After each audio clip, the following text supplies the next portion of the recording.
आचार्य शुक्र ने पुत्री के प्रश्न का उत्तर नहीं दिया, किंतु उसके प्रश्न को ही आत्मसात करके उसे विशेष सम्मान दे दिया। समाज के प्रति शुक्र के उत्तरदायित्व को आज एक नई दिशा मिली। इसकी दिग्दर्शिका स्वयं देवयानी है। बालिका देवयानी, अब उसके इस प्रश्न का स्वयं उससे ही क्या संबंध है, ये तो भविष्य के गर्भ में छिपा है। आपको पता है आज देव को कितनी पीड़ा हुई है? आज वो भूखे ही सो गई।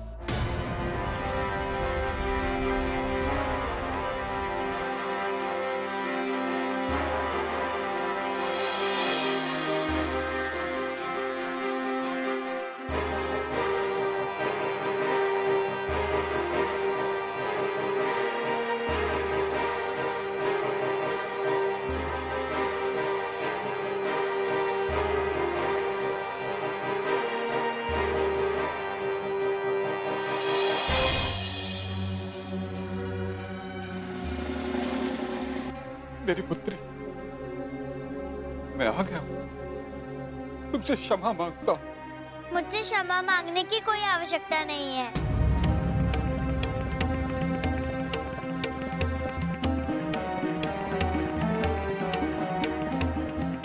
अब ऐसा कभी नहीं होगा देव।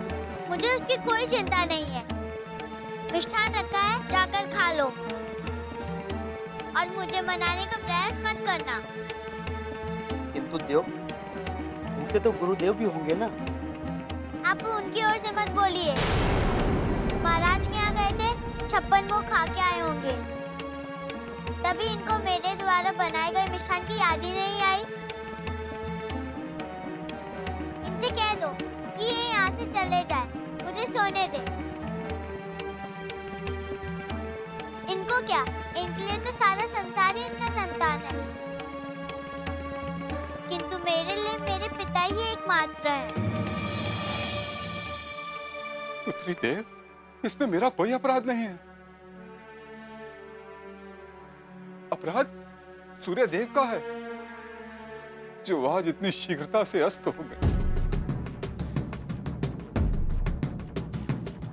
अपराध तुम्हारी शर्मिष्ठा का है, जो तुम्हारा संदेशा देने में इतनी देर कर दी।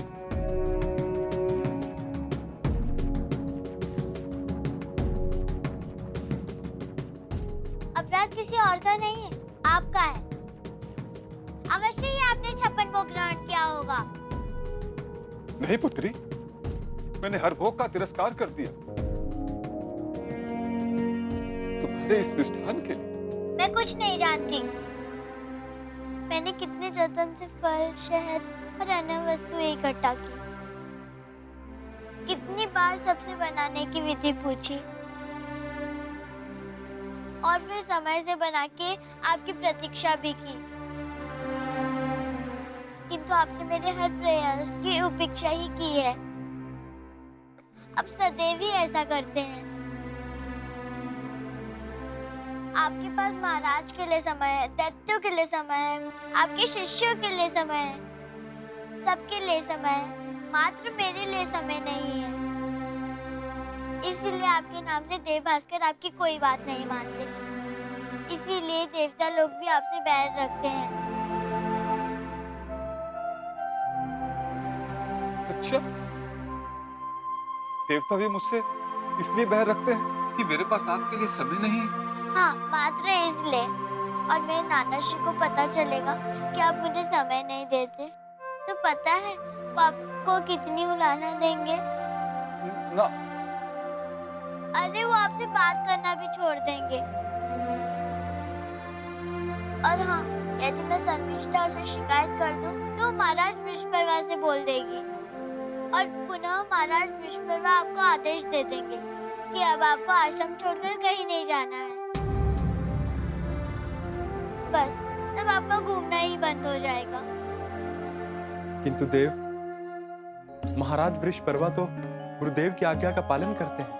आप तो चुप रहो, मुझे आपसे कुछ नहीं सीखना। आप दोनों मुझ पर सिर्फ एक उपकार कर दो। बताओ, अभी कर देते हैं। अपने गुरुदेव को यहाँ से लेकर चले जाओ।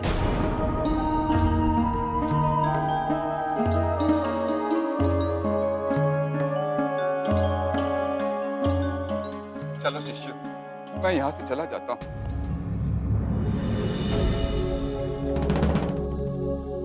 गुरुदेव, गुरुदेव आपके पैर में चोट? यहाँ भी लगी है, लगता है आप कहीं गिर पड़े।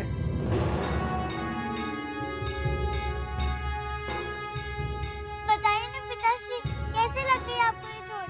बस यूं ही। बस यूं ही? ये तो ढेर सारी चोट है। लगता है आप दौड़ते भागते आए हैं गुरुदेव। गुरुदेव, मैं अभी हल्दी का लेप लेकर आया। दौड़ते भागते आने की क्या आवश्यकता थी? क्या आश्रम में भागा जा रहा था?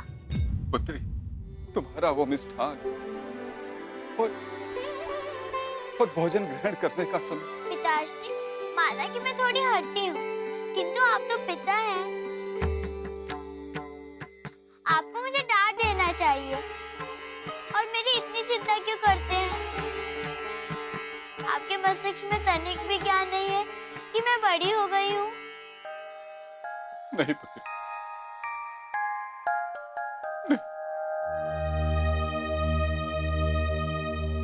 मुझे तनिक भी ज्ञान कि तुम बड़ी हो गई।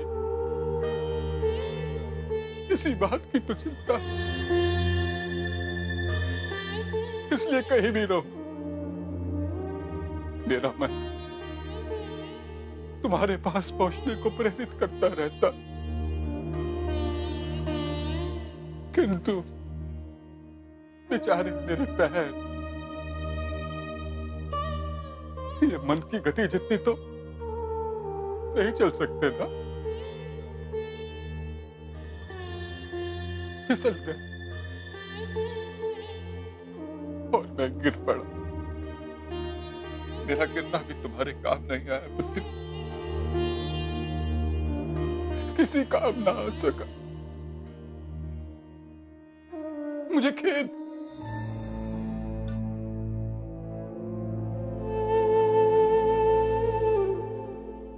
सोचता आज जयंती होती तो कितना अच्छा होता।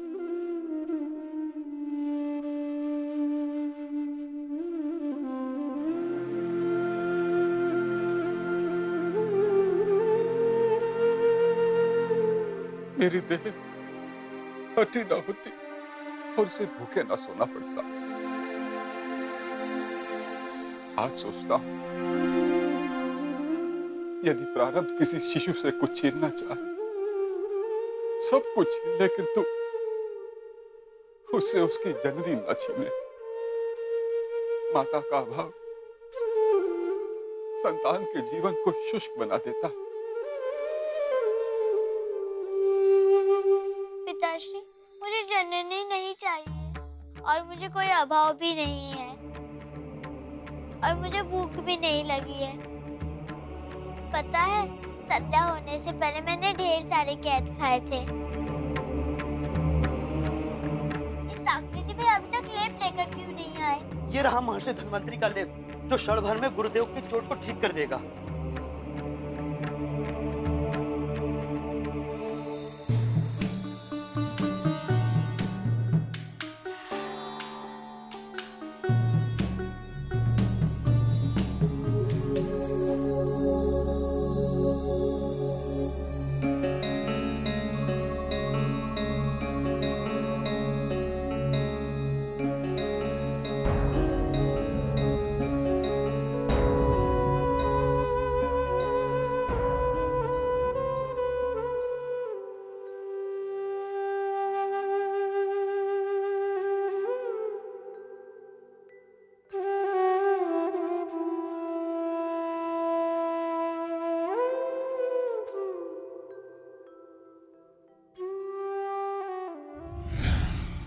स्वामी, ये देव है, आपकी देव, हमारी देव। ये मेरा प्रतिरूप है, इसमें मैं हूँ।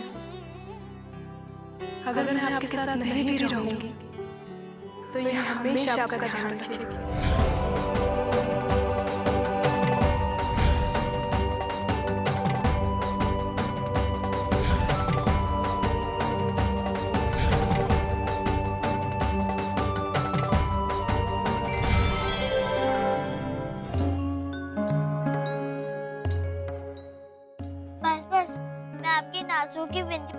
क्षमा नहीं करूंगी।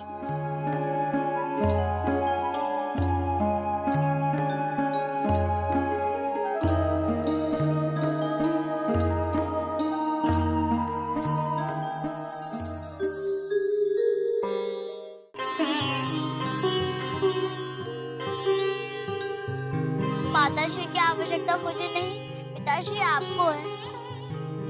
मैं कितनी हट्टी हूँ जो हर पल मात्र स्वयं के विषय में ही सोचती रहती हूँ, आपका ध्यान ही नहीं करती।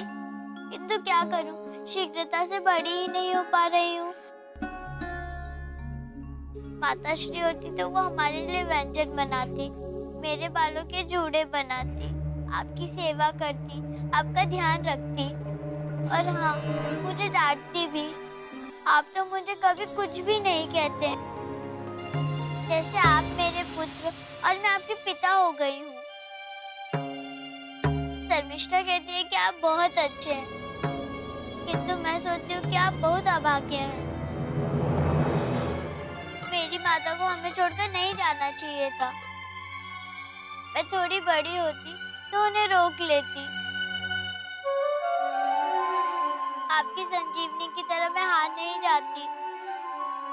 ये अच्छा नहीं है कि आपके दैत्य गुरु बनने का देवगण आपको दुख दें।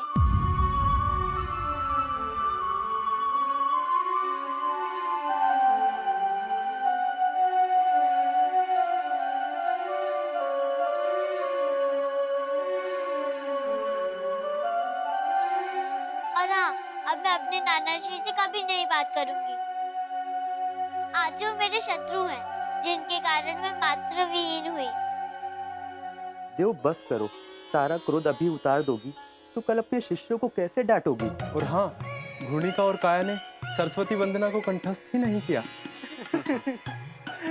अष्टक, सांकृति, तुम दोनों जाओ और विश्राम करो। जी गुरुदेव। और देव, तुम भी सो जाओ। संध्या होने से पहले तुमने भी ढेर सारे कैद खाए थे।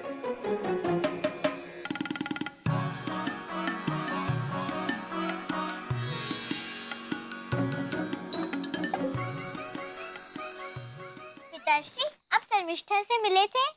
अरे उससे नहीं मिलता तो अनर्थ हो जाता। अनर्थ? अर्थात?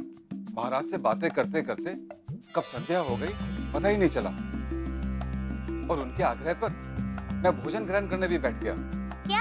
आपने भोजन? अरे सुनो तो सही, मैं उनके साथ भोजन ग्रहण करने ही वाला था कि थोड़ी देर में शर्मिष्ठा वहाँ आ गई। और तब फिर? मैंने भोजन ग्रहण करने के लिए प्रथम कौर को हाथ से छुआ ही था कि शर्मिष्ठा ने तुम्हारे मिष्ठान की बात कह दी। मेरे मिष्ठान की बात? हाँ, कदाचित तुमने अपने पत्र में लिखा हो। हाँ, मैंने लिखा था। तब फिर क्या हुआ? फिर क्या, मैं भोजन छोड़कर तुरंत खड़ा हो गया और वहाँ से निकल पड़ा। आपने महाराज के आतिथ्य का तिरस्कार किया? तिरस्कार किया नहीं, तिरस्कार हो गया पुत्री। महाराज तो मुझे रथ से छोड़ने की बात कह रहे थे। अच्छा, तो आप रथ से आए हैं? अरे नहीं पुत्री, रथ से आने का निर्णय लेता तो रथ पर बैठते बैठते ही सूर्यास्त हो जाता। मैं सीधे मार्ग से सरपट भागा, ये भागा, ये भागा, ये भागा और अपनी देव के पास पहुंच गया। महाराज, महारानी और शर्मिष्ठा ने कुछ कहा नहीं? उन्होंने क्या कहा इसे कौन सुनता, मैं तो मात्र यहाँ पहुंचने की धुन में था। अब मैं आपसे बिल्कुल बात नहीं करूंगी। ये लो, अब क्या हुआ? आपने अब 2 अपराध कर दिए हैं। एक तो मेरे पास विलंब से पहुंचने का, और दूसरा महाराज के आतिथ्य का तिरस्कार करने का।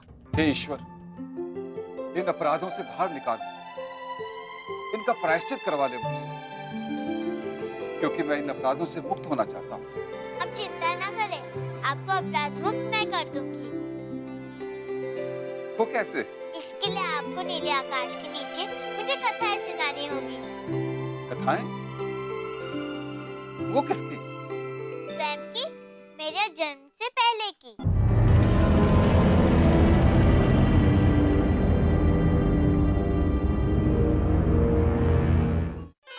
कथाएं? वो किसकी? स्वयं की, मेरे जन्म से पहले की।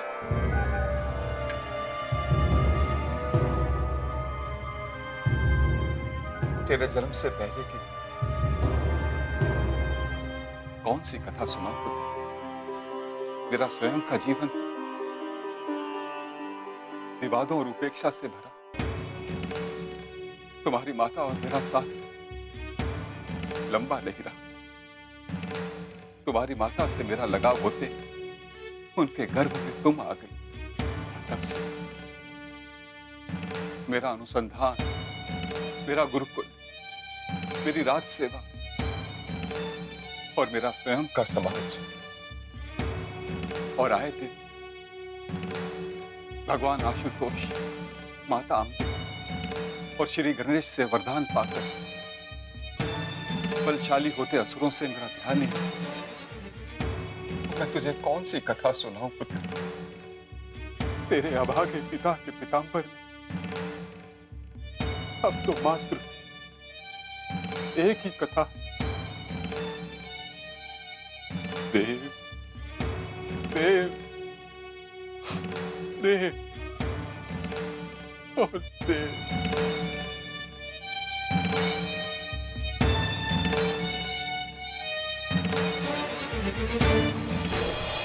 ये ब्रह्मांड अति विशाल है। इसमें अनगिनत आकाश गंगाएं अपने समूहों के साथ प्रतिपल गतिशील रहती हैं। हम जिस आकाश गंगा में रहते हैं उसका नाम है दुग्ध रश्मि। दुग्ध रश्मि क्यों? क्योंकि इस आकाश गंगा में सभी तारे जीवित हैं। उनके प्रकाश से ये सदैव चमकती रहती है। क्या तारे भी मरते हैं?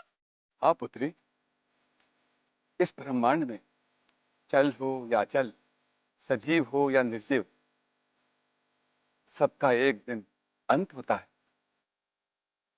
ग्रह, नक्षत्र और आकाश गंगाएं निर्मित होती रहती हैं, किंतु इनके निर्माण की प्रक्रिया लंबे समय में पूरी होती है। इसलिए हमें इनके निर्माण अथवा अंत का पता नहीं चलता। हमारी ये दुग्ध रश्मि आकाश गंगा एक मनवंतर पुरानी है। एक मनवंतर अर्थात 71 चतुर्युग, यही ना? हाँ पुत्री, 71 चतुर्युग। हर मनवंतर में इन पिंडों के नाम पिछले मनवंतर के महान ऋषियों अथवा प्रतापी राजाओं के नाम से रख दिया जाता है। जैसे सप्तऋषि तारामंडल के समीप रहने वाले अटल तारे को उत्तानपाद की रानी सुनीति के पुत्र ध्रुव के नाम पर ध्रुव कहते हैं। हमें दिखने वाली उपग्रह को देवचंद्र के नाम पर चंद्रमा कहते हैं। सबको प्रकाश देने वाले, प्रातः दिखने वाले तारे को अदिति पुत्र आदित्य के नाम पर आदित्य अथवा सूर्य कहते हैं। ये सभी आकाशीय पिंड अलग अलग देवता नहीं है? ये आकाशीय पिंड देवताओं से बढ़कर हैं पुत्री।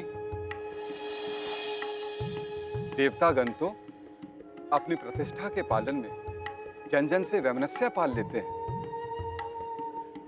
जबकि इन आकाशीय पिंडों के परस्पर गुरुत्वाकर्षण से हमारी पृथ्वी अपने स्थान पर टिकी है।